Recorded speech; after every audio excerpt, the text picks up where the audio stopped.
In case you forgot, your 20s are only 10 years.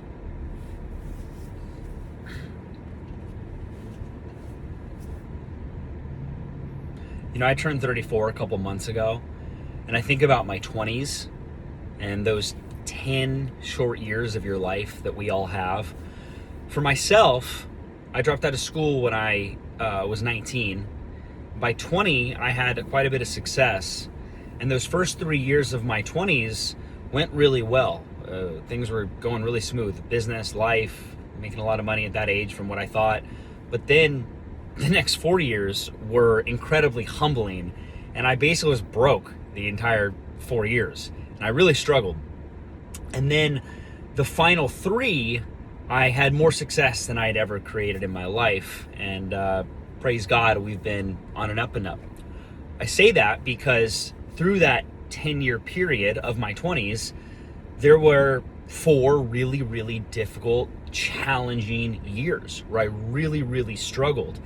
But I think we all know that if you want to create a meaningful life, you kind of have to suffer. It's going to happen one way or another. And you have to sort of ask yourself, do I want that suffering period to be when I'm in my 20s, in my 30s, in my 40s, in my 50s, in my 60s? When? Because you kind of have to do it one way or the other, but it's on you to choose when. Personally, I'm glad that it happened in my 20s. Because I was young, I was learning, I was making mistakes, I could afford to take risks.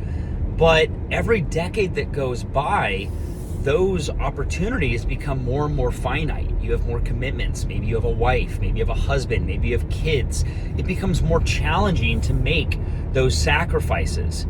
And so if you're in your 30s right now and you're not where you want to be, it's a reminder that your 20s are gone. It already happened. You only had one shot at them and they're done. Don't let the same thing happen in your 30s. Don't let the same thing happen in your 40s.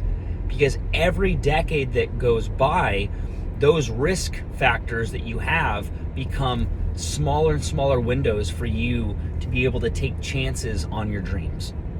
And if we used an analogy about, let's say you're going by a store and you see something, right? There's 3 things you could do. You could walk by and see something and go, oh, that's interesting, and keep going. You could start walking and stand and stare at it and look at it and go, oh, wow, this is really catching my attention, and then you keep on walking by.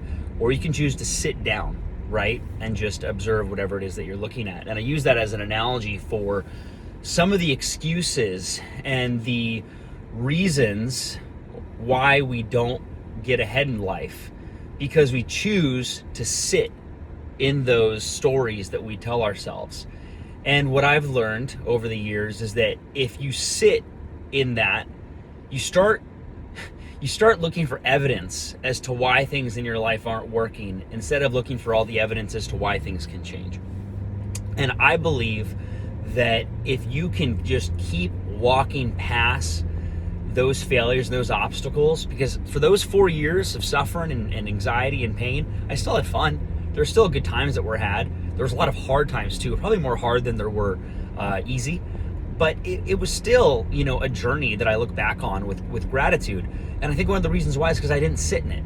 I kept moving forward. I kept walking through that. I wasn't looking for evidence as to why things in my life wouldn't work. I kept looking for evidence as to why things could.